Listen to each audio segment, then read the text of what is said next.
Hey folks, how's it going? This is Mike, and I'm here to do a video for the Movies from A to Z series, or A to Z, as some of us like to call it. And this time we're up to the letter F, so I think I'm probably the last one to do this. Sorry it took me so long. It's been a very strange week, and that's my only excuse. It's not a very good one. But anyway, alright, so the movie I picked for letter F is a bona fide classic that I have never seen before, and I'm actually embarrassed to say that I've never seen it. The movie is From Here to Eternity. Okay? From Here to Eternity. And I bet you recognize that famous scene on the cover of the DVD where the two stars, Burt Lancaster and Deborah Kerr, are lying on the beach and the waves come rushing in. I mean, I've seen that scene 1,000 times, even though I've never seen the actual movie until just a couple of days ago. It's one of the most erotic love scenes ever filmed, so I think everybody's seen it. Anyway, alright, From Here to Eternity was released in 1953, made at Columbia Studios, directed by a guy named Fred Zinnemann, who turned out to be, I know I'd heard that name before, but I looked up his filmography, and he's a very eclectic director. He also directed, let's see, what I've got it written down here, High Noon, Oklahoma, which is a classic musical, which I didn't like very much. Man for All Seasons, The Day of the Jackal, and Julia in 1977. So, and The Member of the Wedding. Really a very diverse collection of films there. And Julia was his next to last film. Okay, so this film stars Burt Lancaster, Montgomery Clift, Deborah Kerr, and Frank Sinatra, and Donna Reed. And a lot of great supporting actors in it as well, like Jack Warden, Claude Akins, Ernest Borgnine, Mickey Shaughnessy, and even George Reeves, Superman himself, in an unbilled appearance. Okay, so the movie is based on a novel by James Jones, and it is a very good film. When I first started watching this, I thought it was going to be kind of a soap opera based on you know, in a military setting, because there have been a lot of those coming out of Hollywood. And I was kind of distracted at first, thinking, okay, well, this is going to be okay, but not terrific. But after about 15 or 20 minutes, I was completely drawn in by the story and by the characters. They have this very diverse group of characters, these soldiers on a military installation in Hawaii. And this takes place in 1941, right leading up to the time when Pearl Harbor was invaded. Okay, so that's the gist of the story. All these human interest situations going on, leading up to something that takes them completely out of themselves, and something that is, you know, demands their dedication and their passion. It really is a fascinating film. I was very surprised at how good it was. I probably shouldn't have been, considering all the talent involved, but I was surprised. And it's a movie that I will watch again and again.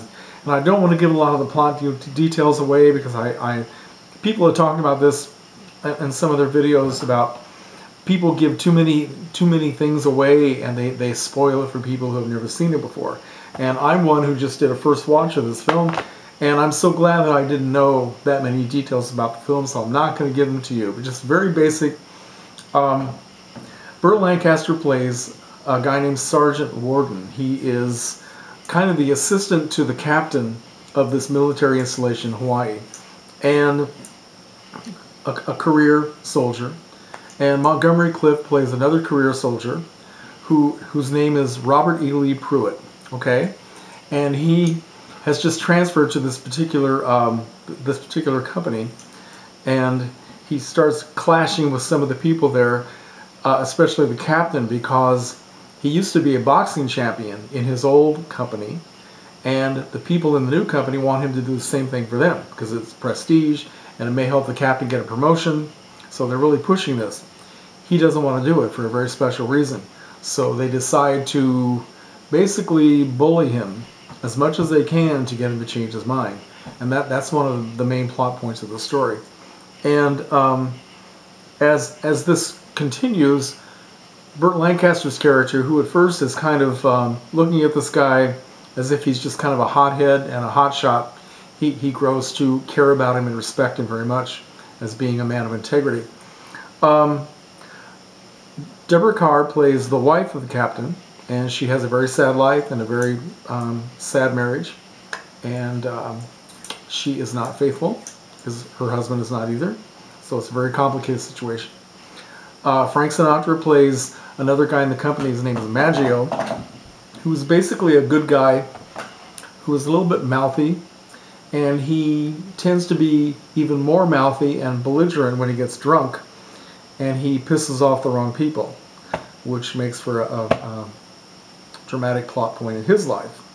And Donna Reed plays a hostess in a private officers club that Maggio, well, I should say a private military club that Maggio belongs to, and he invites the new guy, Robert E. Lee Pruitt, played by Montgomery Clift, to go to this club. And when Clift and Reed see each other, it's like, you know, they lock onto each other, and they start having a relationship. So that is the very basic bare bones of the plot. I don't want to give you any more. It is very well written, and I was reading on this about this film on Wikipedia, and I guess that James Jones, the author of the novel, was very upset with the film because they had to take so much stuff out. They had to sanitize it. He wasn't happy about that. But this was 1953 Hollywood, and there was a lot of censorship involved. There were a lot of things they could not put in the film.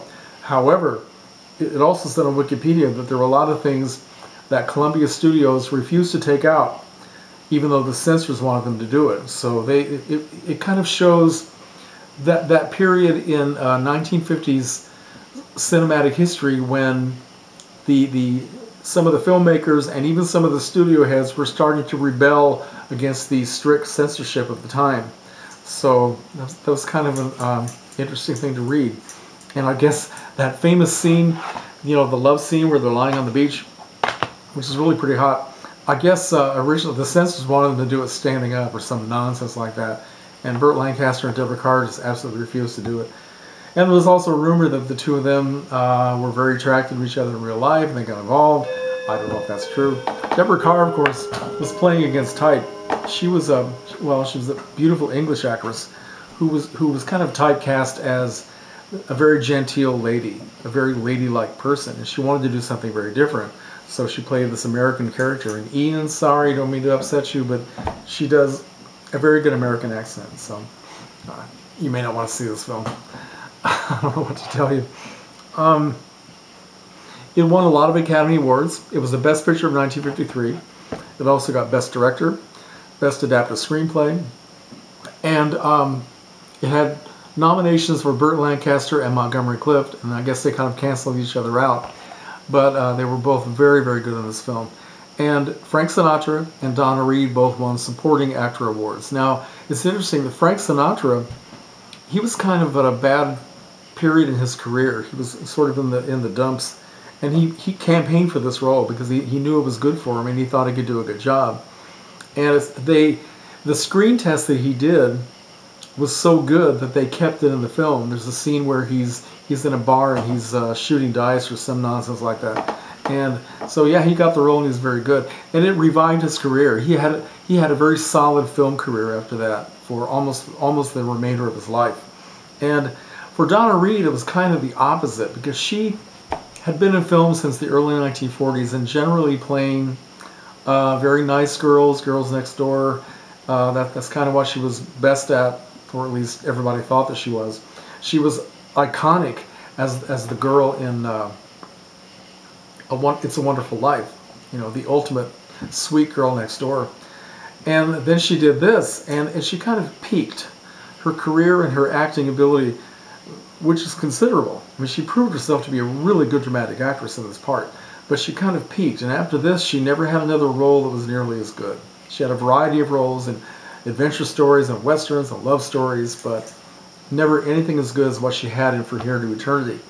So 5 years down the road, in 1958, she left films and she went to television. And of course, she had her own situation comedy, The Donna Reed Show, for 8 years, and she was very, very successful in television. Okay. Also, about George Reeves, of course, I think by this time he was already doing the Superman TV series, and a lot of people think that that's why he was unbilled in this film, although that's not necessarily proven. But it's interesting to me that 10 years before that, 1943, he did another military story, a World War II story while the war was going on. A film called, excuse me, So Proudly We Hail at Paramount. And he had a great role in this. He had been making films for years, including Gone with the Wind, but it was his role in So Proudly We Hail that was beginning to get him a lot of recognition and it was starting to make him a star. Unfortunately, the war intervened. He went into the military, and after he got out, he never caught up the momentum of his career. Well, his career never caught the momentum that it had before, and that's probably why he went to television. But he's very good in this. It's always good to see George Reeves in a film. And I'm trying to think of what else I want to say about this film. I know I'm leaving something out, but maybe not. All I can say is that as a first watch for a classic film that I'm embarrassed to say I never saw, From Here to Eternity was very, very good. I would recommend that you all watch it. So that is my film for letter F, and I'll be back with something for letter G next week. Okay, thanks for watching, folks.